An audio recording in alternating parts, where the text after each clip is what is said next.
Pregunta para romper el hielo e iniciar la clase. ¿Es lo mismo crecimiento económico que desarrollo económico? ¿Dónde están las diferencias? ¿Cuáles son las diferencias? ¿Qué tipos de variables mide uno? ¿Qué tipos de variables mide otro? Pero la pregunta es, ¿se entiende que es lo mismo o es el mismo proceso el del crecimiento económico que el de desarrollo económico? ¿Qué opinan? A ver. No, porque el crecimiento lo que tiene en cuenta es el PBI del país y el desarrollo de los recursos, el aprovechamiento o no, o sea, si el país está en vías de desarrollo o no. ¿Comparten lo que dice Melina? Sí, yo lo iba, pensaba en eso, pero creo que Melina ya está para ser ayudante de cátedra, porque tiene muy buen vocabulario, así que Bien, anda haciéndole un lugar. Poroto para Melina. Bueno, Poroto. gracias, Charo. Es una materia muy linda, la verdad no esperaba eso de la economía porque yo me imaginaba, bueno, creo que varios, conceptos más matemáticos y no me veo en esa línea, soy más de lo que es sociales y bueno, me imaginaba otra cosa. Pero Y la verdad que estamos formando abogados con conocimientos económicos, no a la inversa, así que tenemos que y hacer el eso se me hacía esfuerzo. difícil pensarlo, digo, ¿cómo van a hacer para llevar ese contenido a lo que es una carrera jurídica? Así que no, es súper interesante y aparte hay que leer un montón y obviamente te instruye y es bárbaro. Incluso te hace buscar, más allá de lo que ustedes suben a cátedras, te hace buscar y te hace investigar, es muy interesante. Compleja pero interesante, sobre todo esta última parte de lo que es integración, porque por ahí hay contenidos que, no sé, uno no está acostumbrado. Esta es la materia yo la estoy cursando, soy del plan viejo, es la correlativa que me quedaba, pero Mira. sé que ahora la dan en tercero, así que estoy Está en tercero. recién salida de las materias de primero, y bueno, Claro. es mucho más compleja, y por ahí cuando Martín o algo de eso, que la tienen reclara ya con lo que es derecho internacional, es como que para nosotros, no sé, salir de introducción al derecho o de derecho romano y venir a lo que es derecho internacional es más complejo. Pero no, hermosa materia. Poroto para Melina. Pedro, quería decir algo. No, que si yo llego así ese comentario, Charo me dice que soy un chupamedia nada más. Bien. No, pero no solo fue para tirarle flores al profe en sí. No, era para pelear a Charo nada más. Bueno. Pero no nos usen ni a Melina ni a mí para pelearse entre ustedes. Peleense por WhatsApp, porque ustedes tienen los WhatsApp, se matan por WhatsApp. Melina y yo, que tenemos que ver. No, Meli, Veo que allá veo que en la ciudad de Pedro están habilitados los peluqueros, ¿no? Acá habilitamos todo lo que queremos. Nos manejamos. Así de guapo. Ahí que me quedó medio feo el corte, pero bueno. Así de guapo el Rambo, ¿viste? Bueno, lo que dijo Melina es correcto. O parcialmente correcto, porque la primera parte tiene razón. El crecimiento económico se mide desde el punto de vista cuantitativo. Es decir, el crecimiento económico es una medición cuantitativa de la situación económica de un país. Y Melina muy bien dijo que el indicador más importante, o más concreto, o más correcto para medir el crecimiento económico es el Producto Bruto Interno. Sí te voy a ajustar un poquito el concepto, Melina, si me permitís, cuando hablamos de desarrollo económico. Vos hablaste de recursos, correcto, pero el desarrollo económico apunta a la distribución de recursos, es algo que yo siempre peleo y digo. Y los estándares de vida que se generan a partir de esa distribución de recursos. Y apuntan a la calidad de vida, fundamentalmente, de educación y de formación de los habitantes de un país. Y ahí es donde diferenciamos. El crecimiento económico tiene una medición cuantitativa, el Producto Bruto Interno. El desarrollo económico tiene una medición cualitativa, es decir, de calidad de vida, que se relaciona con las condiciones de vida o de bienestar de un país. Si el crecimiento se mide por el Producto Bruto Interno, el desarrollo se medirá por el nivel de educación, por la tasa de alfabetismo, por el nivel de empleo, por el nivel de infraestructura, por el nivel sanitario, por el nivel por la tasa de mortalidad o natalidad, si es alta o es baja. Es decir, son condiciones cualitativas, de calidad y de satisfacción de necesidades. Esa es la primera gran diferenciación que tenemos que hacer. Uno es cuantitativo y el otro es cualitativo, cantidad y calidad. Argentina puede crecer, todos los años puede crecer, porque puede aumentar su Producto Bruto Interno. Lo que no hace es desarrollarse, porque la distribución de ese aumento del Producto Bruto Interno no llega a cubrir las necesidades de la población o no genera condiciones o calidades de la sociedad y de su economía. Entonces, en esta unidad vamos a ver, o vamos a hacer hincapié en tres conceptos muy claros y muy diferenciados. El primero es el crecimiento económico, el segundo es el desarrollo económico, y el tercero es el índice de desarrollo humano, o desarrollo humano, que es un concepto que se aplica a las personas, directamente a las personas, teniendo en cuenta ciertas características económicas. Entonces, en la primera diapositiva tenemos bien diferenciados estos tres conceptos: desarrollo, crecimiento y desarrollo humano. Desarrollo, condición social de un país en la cual las necesidades de su población se encuentran cubiertas. Vamos a remontarnos a la unidad 1, satisfacción de necesidades, cobertura de las necesidades. Cuando hablamos de pobreza, en la unidad 6, que hablamos de distribución, dijimos también que había indigencia y pobreza, y la pobreza estaba enmarcada por la no satisfacción de las necesidades básicas. Bueno, acá el desarrollo apunta a satisfacción de las necesidades de la población. El crecimiento, acá está de nuevo, es el máximo optimización y aprovechamiento de los recursos disponibles. Melina, acá es algo de lo que vos decías, en beneficio de la población, que producirá un mejoramiento de la calidad de vida. Cualitativo.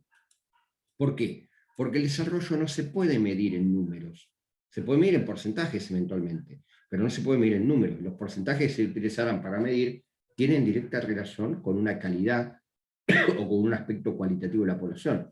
¿Qué nivel de pobreza tiene Argentina? ¿Qué nivel de alfabetismo tiene Argentina? ¿Qué nivel de situación de infraestructura tiene Argentina? ¿Qué nivel de redes cloacales tiene Argentina? ¿Qué porcentaje de la población cubre o cumple con todas esas condiciones o recibe todos esos servicios? Es decir, va la calidad del nivel de la economía. El crecimiento, que está acá abajo, se mide por el aumento del Producto Bruto Interno, como bien lo dijo Melina, es decir, de todas las cuentas nacionales que vimos en la unidad 6, de todos los indicadores de la economía que vimos en la unidad 6, dijimos en aquel momento que el PBI era el más importante y el más gráfico de la situación de la economía. Bueno, el PBI nos ayuda para medir el crecimiento, por eso es una variante o una variable cuantitativa, se mide en cantidades. Y por último, el desarrollo humano. El desarrollo humano va más allá del aumento y disminución de ingresos de un país, comprende la creación de un entorno en el que las personas puedan desarrollar su máximo potencial y llevar adelante una vida productiva y creativa de acuerdo a sus necesidades e intereses. ¿Cuáles serán los elementos que se tienen en cuenta para evaluar el mayor o menor desarrollo humano? Piensen en ustedes. Piensen en ustedes. Los elementos son, primero, ustedes tienen una educación, han pasado por los distintos niveles educativos, jardín, primario, secundario, ahora están en la universidad. Bueno, el primer gran indicador del desarrollo humano es la educación. El segundo gran nivel del desarrollo humano es el PBI per cápita, los que trabajan, producen y tienen un ingreso, generan un ingreso.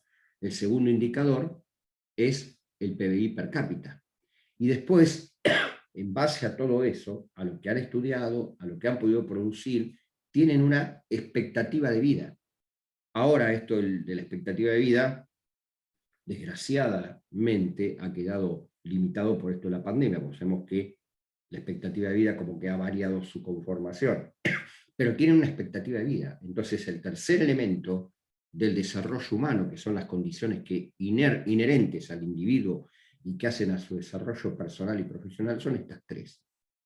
La expectativa de vida, por empezar por la última, el nivel de educación y el PBI per cápita, es decir, lo que producen o generan para su posibilidad de manutención o crecimiento económico dentro de un sistema.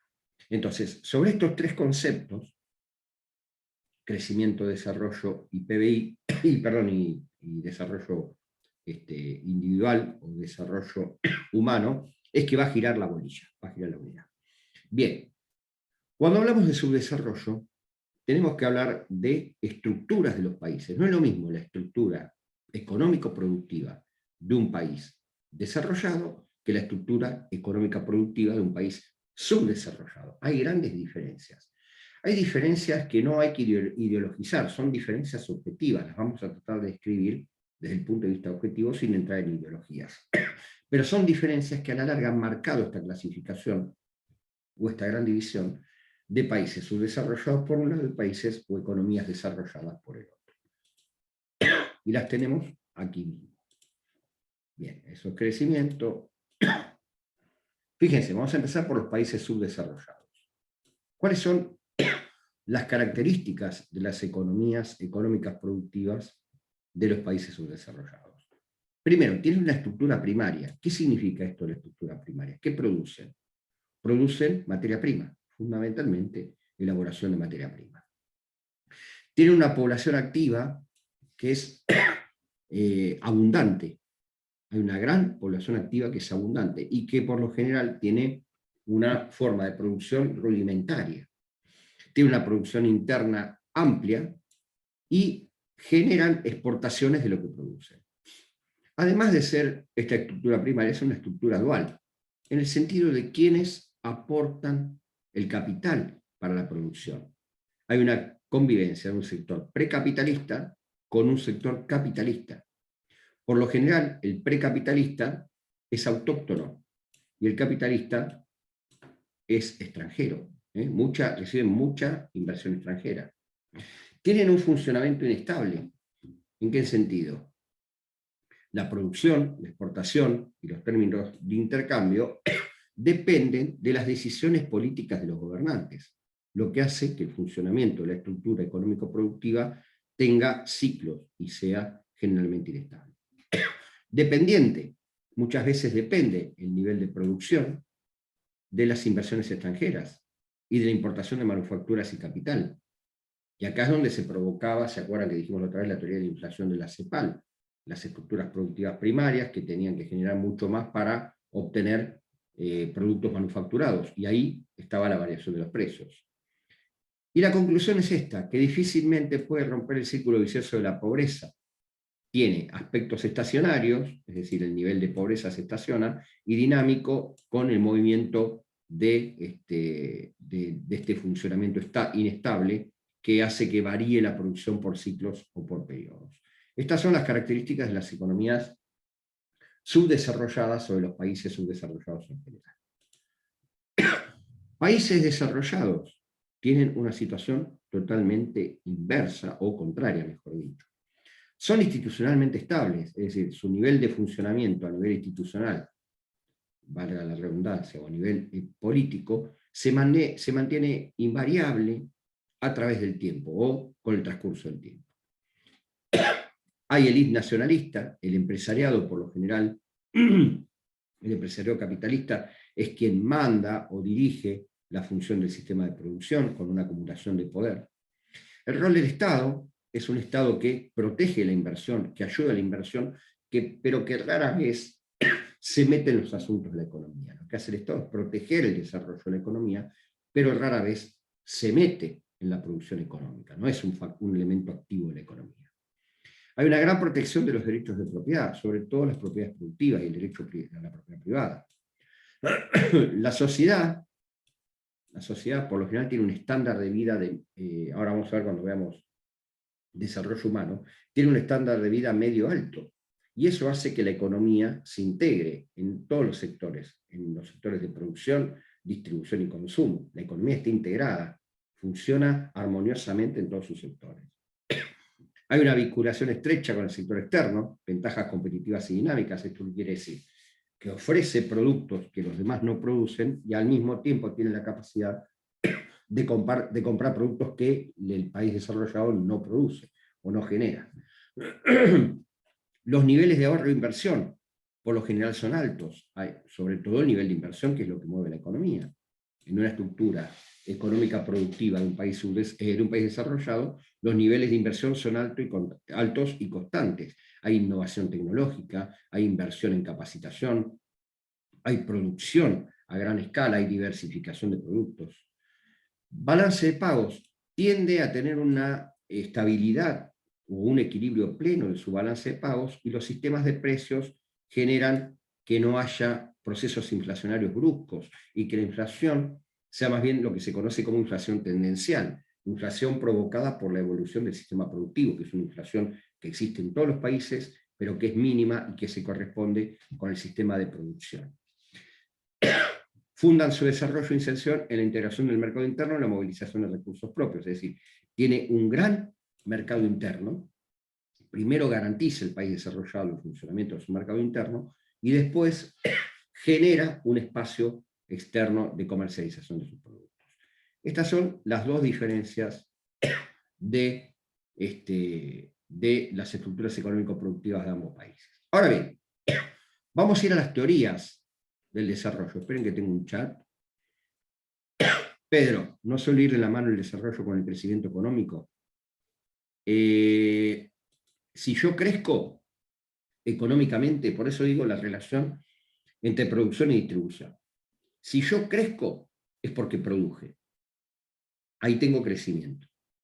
Ahora, si yo distribuyo bien lo que produje o lo que generé y genero, vale la redundancia, o creo un espacio de mejores condiciones de vida para la sociedad, o de mejores condiciones de producción para mi economía, sí, estoy generando desarrollo y ahí están vinculados. Ahora, si yo crezco porque produzco bien y genero un aumento en mi Producto Bruto Interno, y los recursos, en lugar de dedicarlos a la producción, los termino dilapidando, el crecimiento y el desarrollo no van de la mano. Por eso hay que tener en cuenta siempre esto, insisto, yo lo machaco, que los dos pilares de la economía son la producción y la distribución. Yo puedo producir mucho y distribuir mal, pero lo ideal sería que produzca mucho y distribuya bien. Y ahí sí, el crecimiento dentro de la producción y el desarrollo en la distribución están equiparados. ¿Sí, Pedro? Bien. Teorías. Teorías. Vamos a ver las siguientes teorías.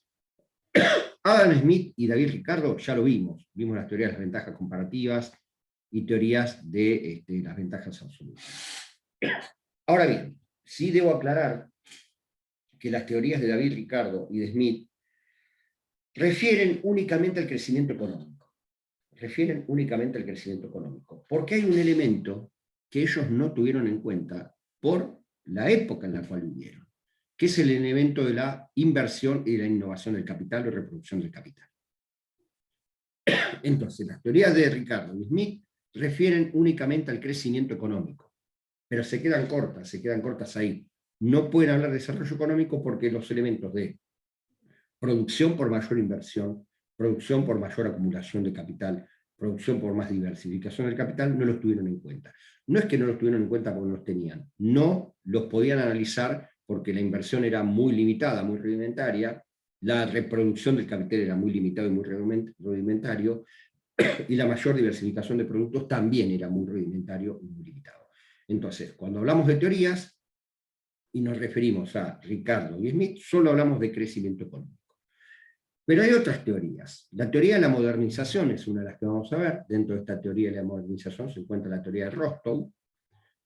Y después vamos a entrar en las teorías propias para América Latina. Las teorías de la CEPAL, y ahí Melina va a estar presente seguramente cuando las vayamos dando. Vamos a la teoría de la modernización. Primer teoría que trata de explicar el desarrollo económico. La teoría de la modernización explica el desarrollo económico a partir del avance generacional.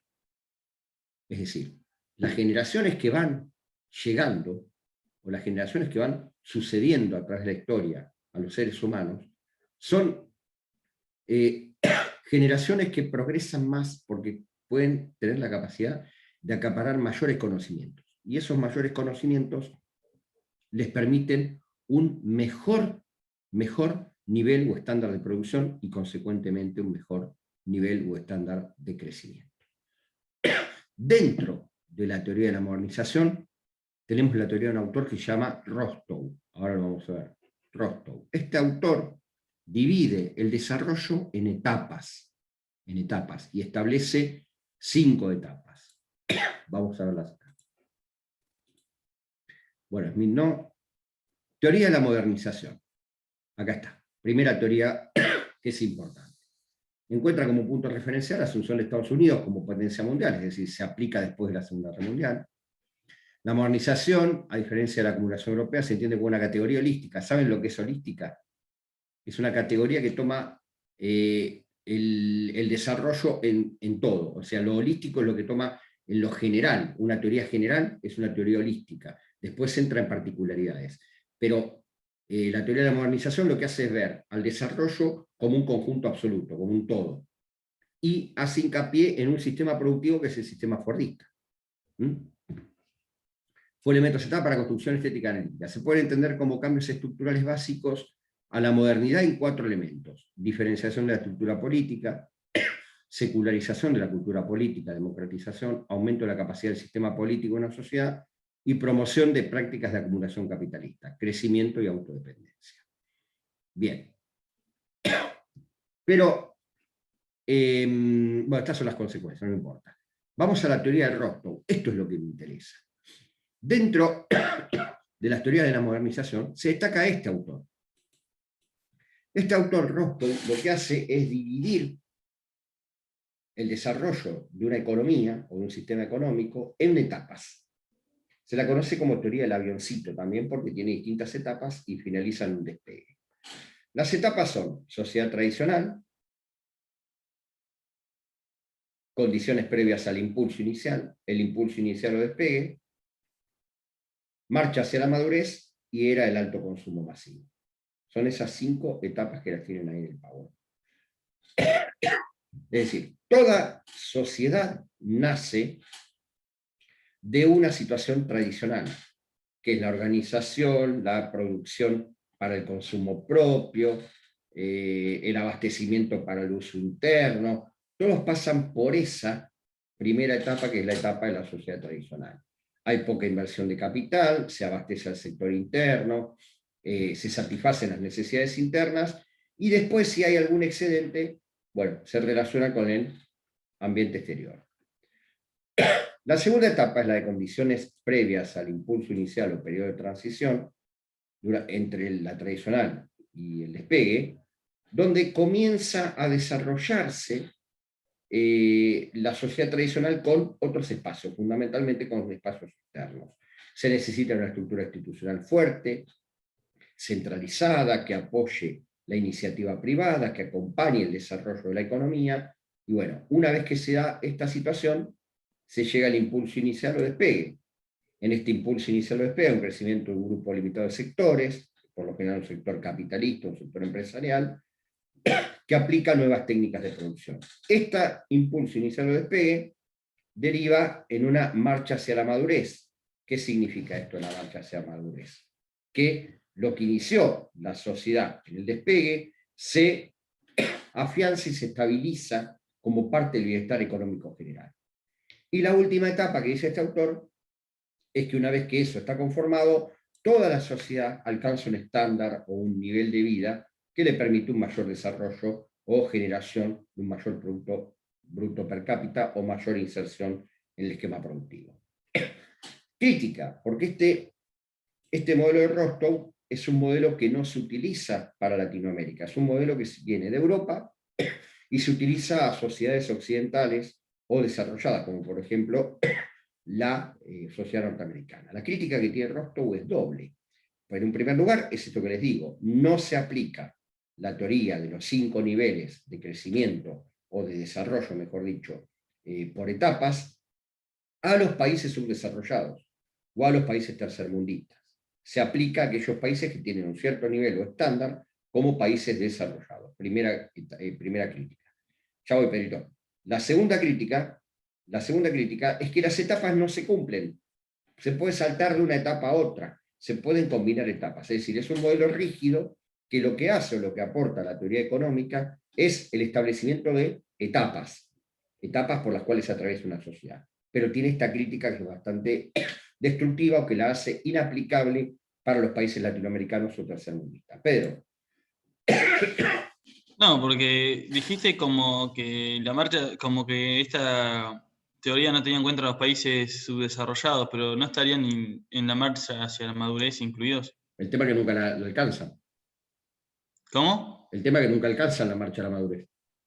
Y bueno, están como yo, ya un adolescente prolongado que no se quiere ir de casa. Todos tenemos esperanza que madures.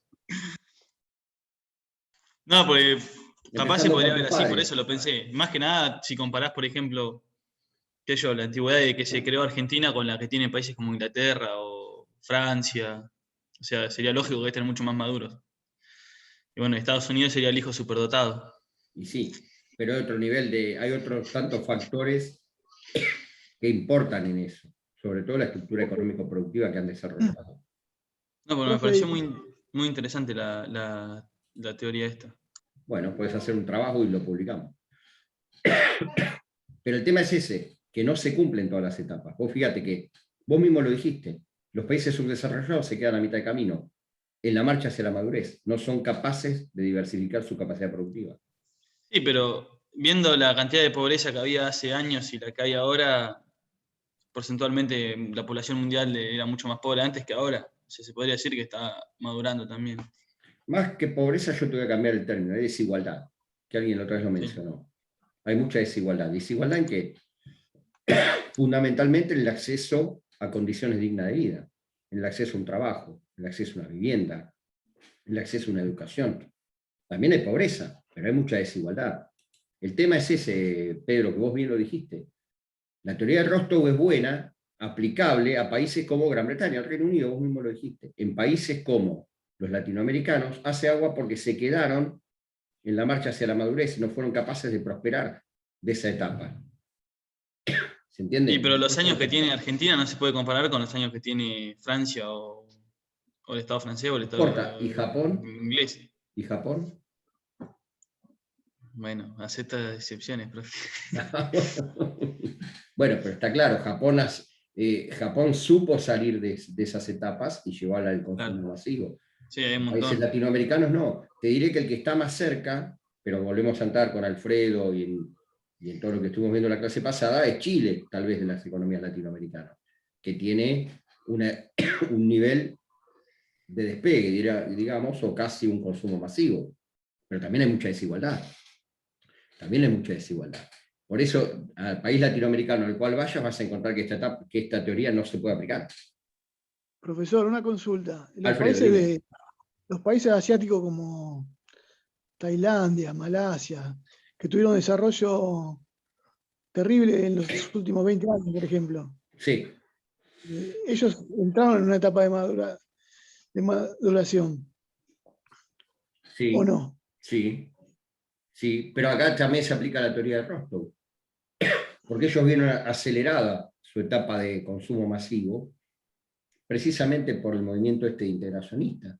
Cuando se conforma el bloque de los denominados tigres asiáticos, que generó un crecimiento interno desde el punto de vista productivo para después una expansión desde el punto de vista externo, les hizo saltar etapas y están mucho más avanzados que los países latinoamericanos, por este proceso de evolutivo, por llamarlo de alguna manera, del relacionamiento externo, pero primero con un reforzamiento de sus estructuras económicas internas.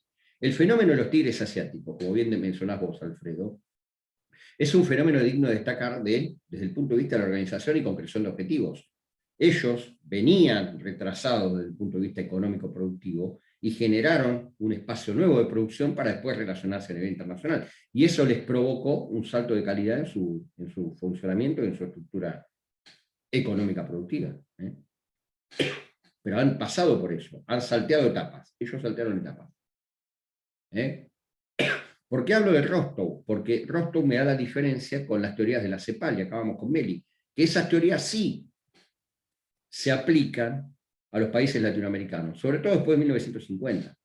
La CEPAL nace con Raúl Presbich en la década del 50 y elabora una idea, o una teoría, o una doctrina, que es la teoría estructuralista, y también elabora la teoría de la dependencia, que se aplica claramente o específicamente a los países latinoamericanos, con las economías latinoamericanas.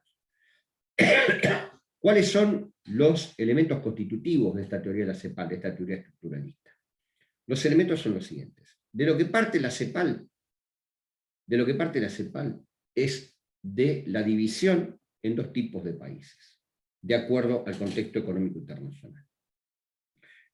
La CEPAL distingue los países centrales, productores de bienes manufacturados, productores de tecnología, que invierten en innovación tecnológica, que generan mayor diversificación y expansión de su actividad productiva, y que guardan para sí los beneficios de todas esas ventajas. Guardan para sí los beneficios de todas esas ventajas. Esto es muy importante por lo que voy a explicar después. El destino manifiesto profe para América. Y puede ser, Pedro. Hay que cambiar muchas cosas. Como contrapartida, tenemos a los países periféricos. Países periféricos, tercermundistas o desarrollados, como quieran llamarlos. Productores de materia prima. Productores de materia prima. Y que, en cierto modo, se relacionan con los países centrales a través de una situación de dependencia. Entre los países periféricos y centrales hay relaciones comerciales. Y esas relaciones comerciales generan una diferencia entre ambos, que se conoce como deterioro de los términos de intercambio. Deterioro de los términos de intercambio. Yo les dije recién que los países centrales guardaban para sí el producido de su mayor inversión o innovación tecnológica, de su mayor crecimiento económico, de su mayor capacidad de producción de productos manufacturados o con valor agregado. Y el guardar eso para sí hace que haya una diferencia permanente y constante en su relacionamiento con los países periféricos.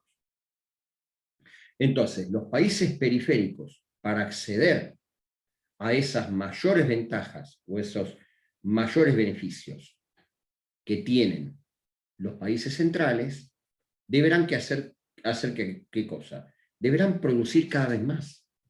¿Por qué ese deterioro de los términos de intercambio? Se traduce en los precios de exportación y de importación de productos. Por ejemplo, si yo compro una computadora hoy y equivalen a 10 toneladas de soja, te compro a Estados Unidos computadoras por 10 que equivalen al valor o a su precio a 10 toneladas de soja. Dentro de 5 años, que Estados Unidos va a innovar en la producción de computadoras, pero nosotros vamos a seguir produciendo soja. Vamos a necesitar vender más o menos soja para conseguir la misma computadora. Y más soja. Más soja, más soja. Bueno, eso es lo que se conoce como deterioro de los términos de intercambio.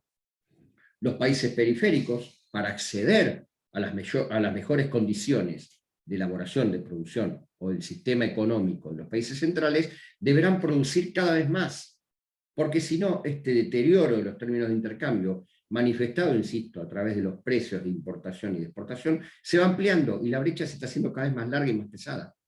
¿Se entiende? ¿Cuál es la solución que propone la CEPAL? ¿Cuál es la solución que propone la CEPAL para evitar esta diferencia o para disminuir este deterioro de los términos de intercambio?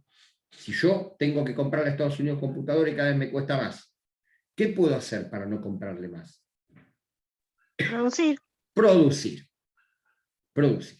Entonces, la CEPAL propone como término o como forma, muy bien Melina, ¿eh? ¿Lo leíste esto, Meli, antes?